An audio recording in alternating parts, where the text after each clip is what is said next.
ಮೂರನೇ ವರ್ಷ ಕಾಲತನ 100 ವರ್ಷ ಸುಖವಾಗಿ ಬಾಳಿ ನೆಮ್ಮದಿ ಕಲಿತು ಜಾಣನಾಗಲಿ. ನಮ್ಮ ಶಾಲೆಗೆ ಮುಂದೆ ಅವನು ಈ ಶಾಲೆಗೆ ಬಡ ಶಾಲೆಗೆ ದೇಣಿಗೆ ಕೊಟ್ಟಿದ್ದಾರೆ ಪ್ಲೇಟ್ಗಳು. ಯಾರಿಗೆ? ನಮಗಲ್ಲ, ನಮ್ಮ ನಿಮ್ಮೆಲ್ಲರಿಗೆ ಮಕ್ಕಳಿಗೆ ಕೊಟ್ಟಾರು. ಆಮೇಲೆ ನಿಮ್ ಪ್ರೀತಿ ವಾತ್ಸಲ್ಯ ಅವ್ರನ್ನೆಲ್ಲ ತುಂಬಾ ಇದೆ. ನಿಮ್ಮನ್ನ ಕಂಡ್ರೆ ತುಂಬಾ ಇಷ್ಟ ಪಡ್ತಾನೆ.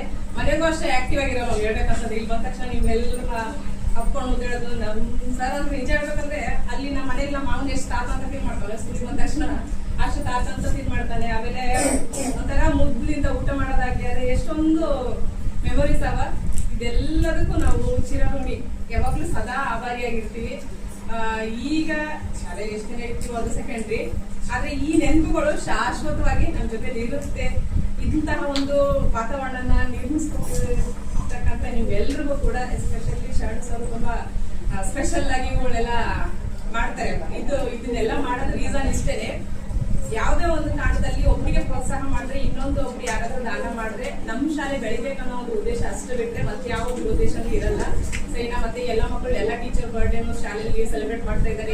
ಇದು ಹೊಸ ರೂಲ್ಸ್ ಅಂತ ಕೆಲವೊಬ್ರು ಅನ್ಕೋಬಹುದು. ಮಕ್ಕಳು ಬರ್ಡೇ ಸೆಲೆಬ್ರೇಟ್ ಮಾಡ್ಬೇಕನ್ನೋ ಉದ್ದೇಶ ಏನೂ ಇಲ್ಲ. ಯಾರಾದ್ರೂ ದಾನ ಮಾಡಿದ್ರೆ ಅವ್ರಿಗೆ ಸನ್ಮಾನ ಮಾಡಿದ್ರೆ ಇನ್ನೊಬ್ರಿಗೂ ಕೂಡ ಮಾಡ್ಬೇಕನ್ನೋ ಒಂದು ಮನ್ಸು ಬರಬೇಕು ಅನ್ನೋ ಒಂದು ಉದ್ದೇಶಕ್ಕಷ್ಟೇ ಮಾಡ್ತಾರೆ.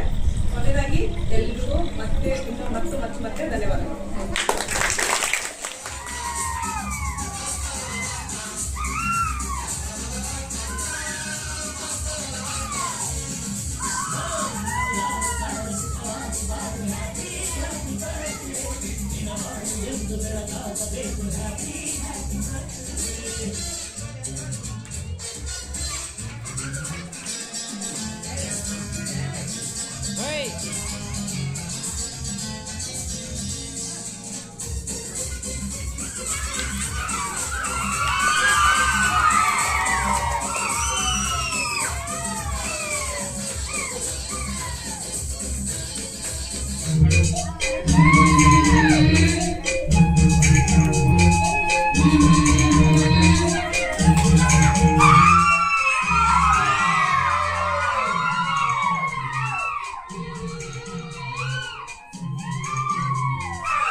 ನಮ್ಮ ಆಸೆ ಒಂದೇ ನಮ್ಮ ಇವರಾಗಿ ಒಳ್ಳೆಯ